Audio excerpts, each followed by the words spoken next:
journée de course. Et puis le chocolat ne connaît pas la crise. Deux de mes collègues ont pu le constater ce dimanche au salon du chocolat de Vannes, où ils ont rencontré beaucoup de visiteurs, mais aussi des artisans chocolatiers qui s'apprêtent à attaquer la période des fêtes de Noël, une période crucial pour leur activité.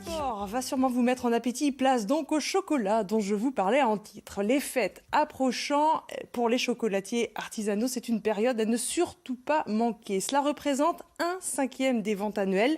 Durant 3 jours, le salon du chocolat de Vannes a pu montrer que ce savoureux plaisir échappe pour l'instant aux restrictions de porte-monnaie. Reportage signé Myriam Thiebaud et Philippe Quéroux. Les orangettes, s'il vous plaît. À 27 ans, Jean Galloyer a ouvert 2 boutiques pour ses chocolats et pâtisseries. Il a augmenté ses tarifs d'environ 6% pour répercuter la flambée du prix des emballages et les hausses de salaire. Malgré cela, les fins gourmets ne font pas défaut. On n'a pas le sentiment que les clients se privent. On a nos clients fidèles qui reviennent régulièrement chez nous et on attire de plus en plus de nouveaux clients. Je préfère en manger moins, mais du bon et en petite quantité. Et j'initie mes enfants maintenant à ça. Un peu plus loin, Anne-Laure Agnières réajuste sa création, des accessoires et ornements en chocolat pour faire connaître son travail.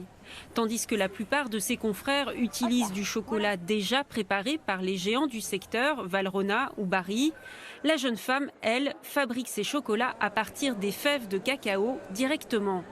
Le goût final va être impacté par la torréfaction que fait le chocolatier, par le sucre qu'il va mettre à l'intérieur. On peut vraiment se démarquer grâce à ça et on offre vraiment un goût unique aux clients. Et ça permet vraiment de fidéliser les gens. Là, on va avoir un côté très fruité, un peu ananas et épicé. Nicaragua, très différent, il est bien cacaoté, il est végétal, il a des notes d'huile d'olive. C'est vraiment intéressant. Et Madagascar est très acidulé, très long en bouche avec des notes de cuir. Au total, 8 origines de fèves de cacao différentes. Et cette matière première échappe, pour l'instant, à la flambée des prix. On est sur un marché de cacao de spécialité qui fait qu'on n'est pas soumis au cours de la bourse parce qu'ils sont rémunérés à peu près 2,5 fois plus. Voilà. Donc c'est vrai qu'on n'a pas eu trop de variations sur les prix d'achat de fèves par rapport à d'autres choses comme le packaging.